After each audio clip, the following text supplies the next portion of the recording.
Peiko be xeremimbo marampe peiko peiko katupe. Olá, meus alunos, como é que vocês estão? Vocês estão bem?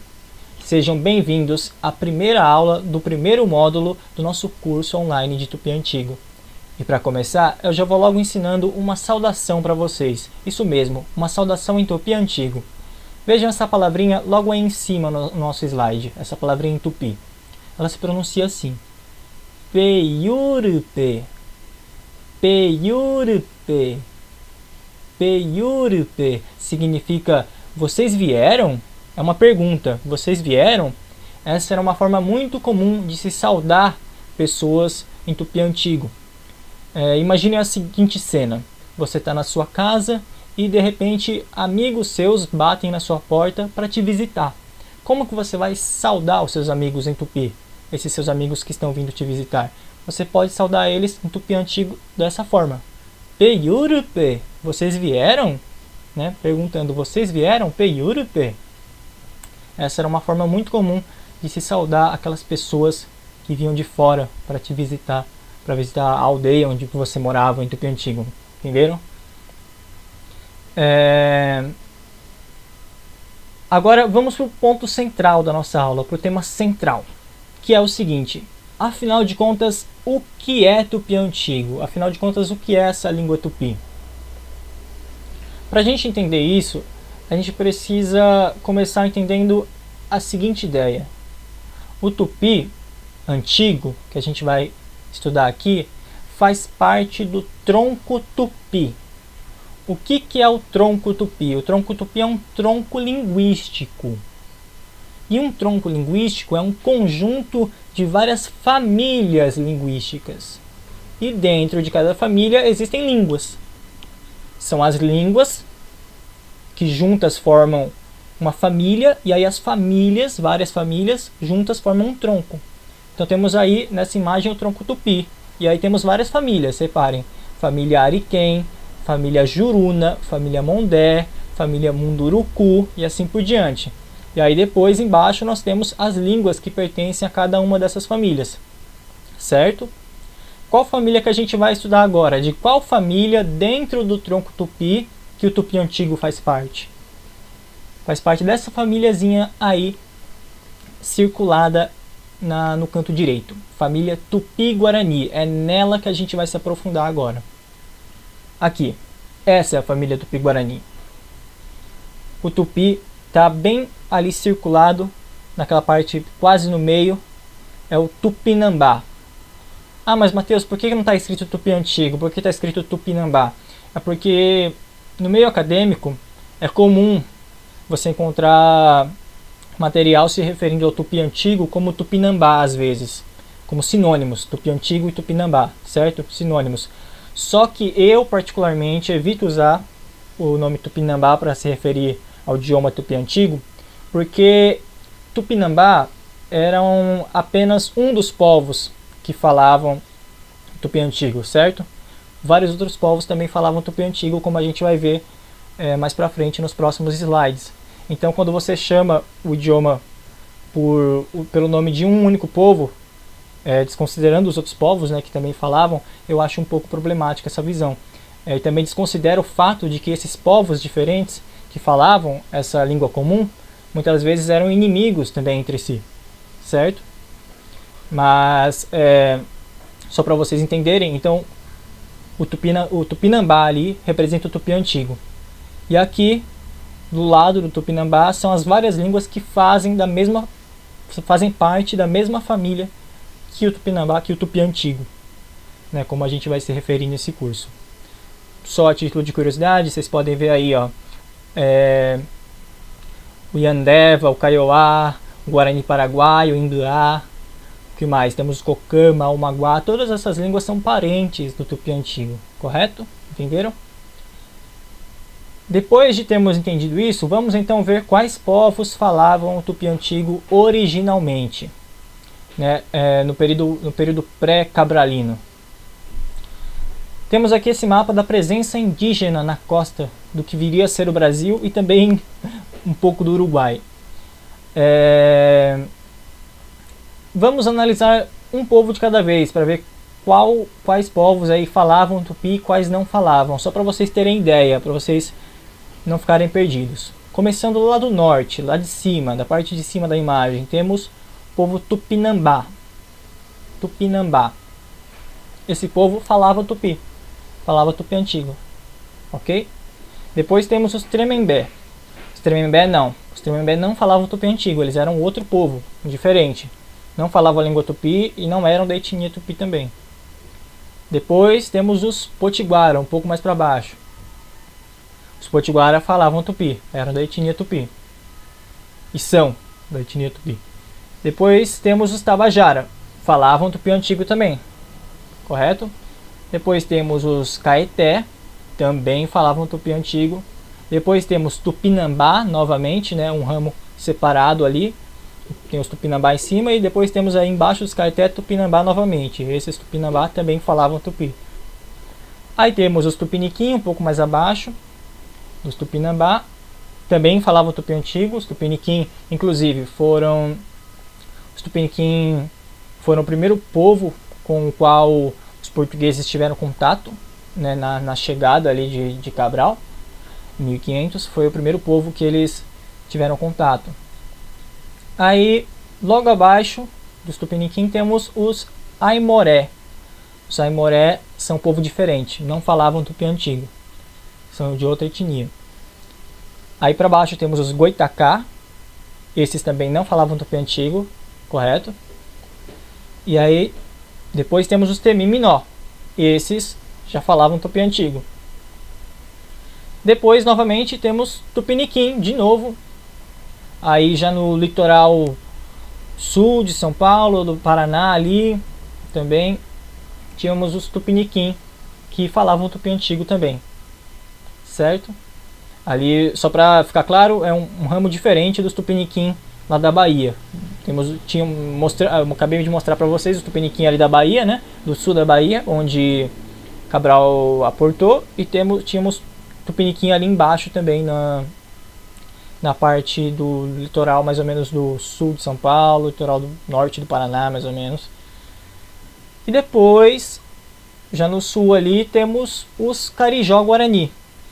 Esses não falavam tupi antigo, eles falavam Guarani, né? Lembra do slide passado? A gente viu ali que as línguas Guarani, Yandeva, Imbuá, elas são a língua parente do tupi, mas já são separadas. Foram línguas que se separaram há milênios atrás, correto? E depois, por último, temos os Charrua, que já são na parte onde hoje é o Uruguai, que já são outra etnia, não falavam tupi também. Então, como vocês viram, né, para resumir, o tupi era falado por muitos povos, né, ao longo do litoral brasileiro, desde regiões lá do norte, né, mais ou menos lá do Maranhão, Pará, até regiões do sul, né, ali mais ou menos litoral sul de São Paulo, norte do Paraná, mais ou menos. Então, era uma língua amplamente falada. Só que tem uma observação também que é importante fazer. Como vocês viram, né, não eram todos os povos do litoral também que falavam tupi.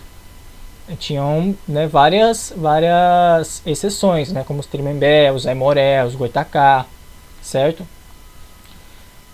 Então, como que o tupi veio a ser a língua franca do Brasil, né, a língua brasílica, como é chamada?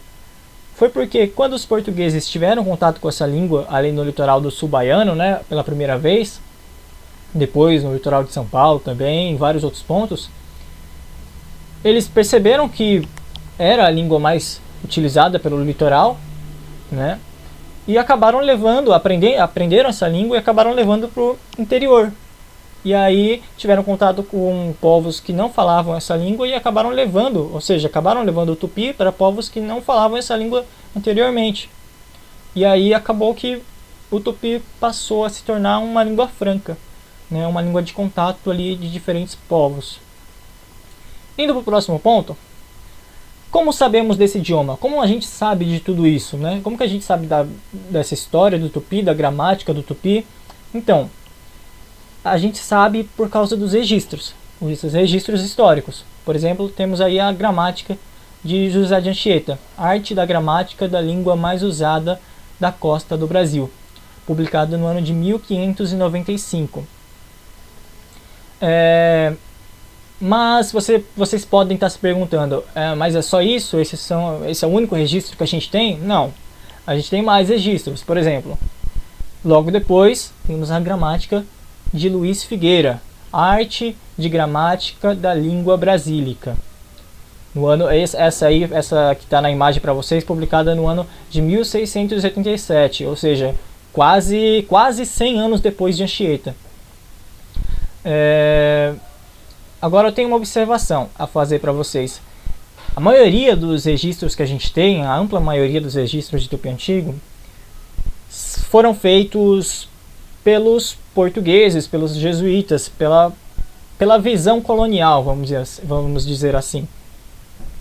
Nós temos também registros, por exemplo, de cartas escritas pelos próprios povos indígenas, né? Cartas, por exemplo, escritas pelos Potiguara, né?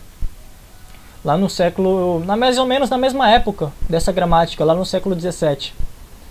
Só que os registros escritos pelos próprios indígenas, infelizmente, são muito mais raros, são quase escassos, infelizmente. Por isso que são muito valiosos, inclusive, porque a gente consegue ver o outro lado da história, né? A gente consegue ver a língua sendo utilizada, né, a escrita dessa língua pelos próprios povos indígenas. Mais pra frente eu vou mostrar para vocês, em aulas futuras, esses registros. Além dessas cartas escritas por potiguaras no século XVII, a gente tem também um registro do discurso do indígena Tupinambá Itapucu. Itapucu é o nome dele. É um indígena Tupinambá que foi para a França ainda no século XVII também, se não me engano. E ele fez um discurso lá na França. E aí registraram o discurso dele, então a gente tem as palavras dele, né? Isso é muito valioso também para a gente que estuda Tupi. Indo para o próximo ponto, tá aqui uma característica que eu queria mostrar para vocês. Sobre a característica do Tupi ter sido uma língua franca, como eu já disse. Vamos ler brevemente esse texto aí que saiu na revista Super Interessante no ano de 1998. Abre aspas. Há 300 anos, morar na vila de São Paulo de Piratininga, peixe seco em Tupi, era quase sinônimo de falar língua de indígena. Eu vou corrigir aqui a matéria. Em cada 5 habitantes da cidade, só 2 conheciam português. Por isso, em 1698, o governador da província, Arthur de Sá e Menezes, implorou a Portugal que só mandasse padres que soubessem a língua geral dos índios, nas palavras dele, pois aquela gente não se explica em outro idioma, fecha aspas. Como vocês puderam ver no texto, nessa época, final do século XVII, o Tupi ainda era bastante falado pela população paulista, no caso. Abre aspas aí para o texto. Em cada 5 habitantes da cidade, só 2 conheciam português. Ou seja, 3 a cada 5 habitantes falavam Tupi.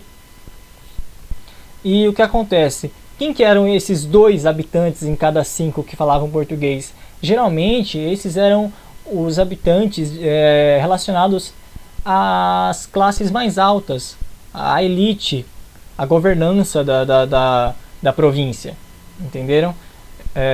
As classes mais baixas, que eram mamelucos, mestiços, elas falavam Tupi antigo. Então é muito interessante a gente ver como que o Tupi realmente, por um período, foi a língua mais usada, né, por essas terras que vieram a ser o Brasil. Indo para o próximo ponto, o Tupi ele deixou muitos vocábulos no português brasileiro.